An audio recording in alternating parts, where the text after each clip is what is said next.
I didn't really know what it was like to live a Christian lifestyle.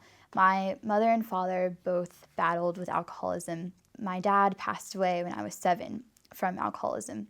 So growing up, I never really had a normal life. I heard about Southwind a little bit before my 7th grade school year ended. The day I got there, I almost forgot what it was like to feel sad.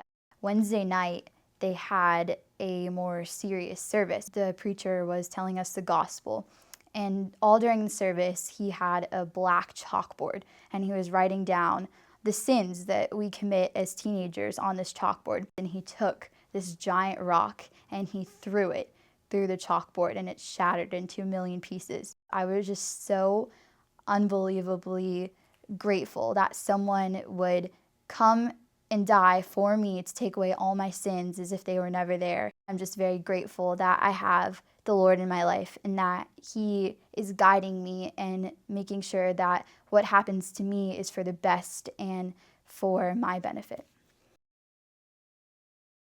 I have good parents and stuff, but I never really experienced someone else who could really care about me the way the leaders do, and the things they'll talk to us, they're really open and make everyone seem really comfortable, and you can tell them anything, and it's just really nice being that open with someone that you don't always get.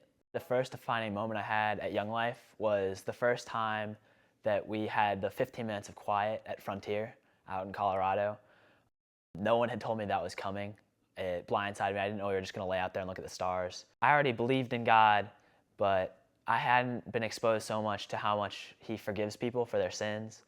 And I know lots of people there, myself included, had stuff that they were dealing with from their past. My faith has really grown through Young Life. I went from believing in God and knowing a lot about Him to really accepting Him and knowing that He will accept me too. And it's more of a two-way conversation. He really speaks to me and works through me. I'm just not believing in Him. It's just really nice to see how much God can forgive you, and that no matter what you do, God's always there for you.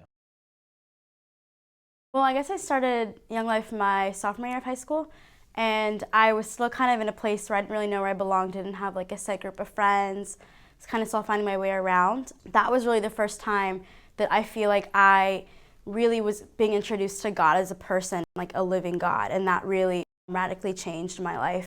I felt like I could be myself around them and I could trust them. I got to be around a bunch of leaders that were really awesome. They were just non-judgmental, they were genuine, and they really had a heart for the Lord, and it showed just by the way that they loved us. And I think that was the first time that I actually saw exemplary disciples of Christ and people that were loving the way that God loved, and that itself, just seeing them, being able to relate to us no matter where they came from, no matter where we came from, or our backgrounds or anything, and that was really great. The way that you love other people is really the way that people are seeing the face of God.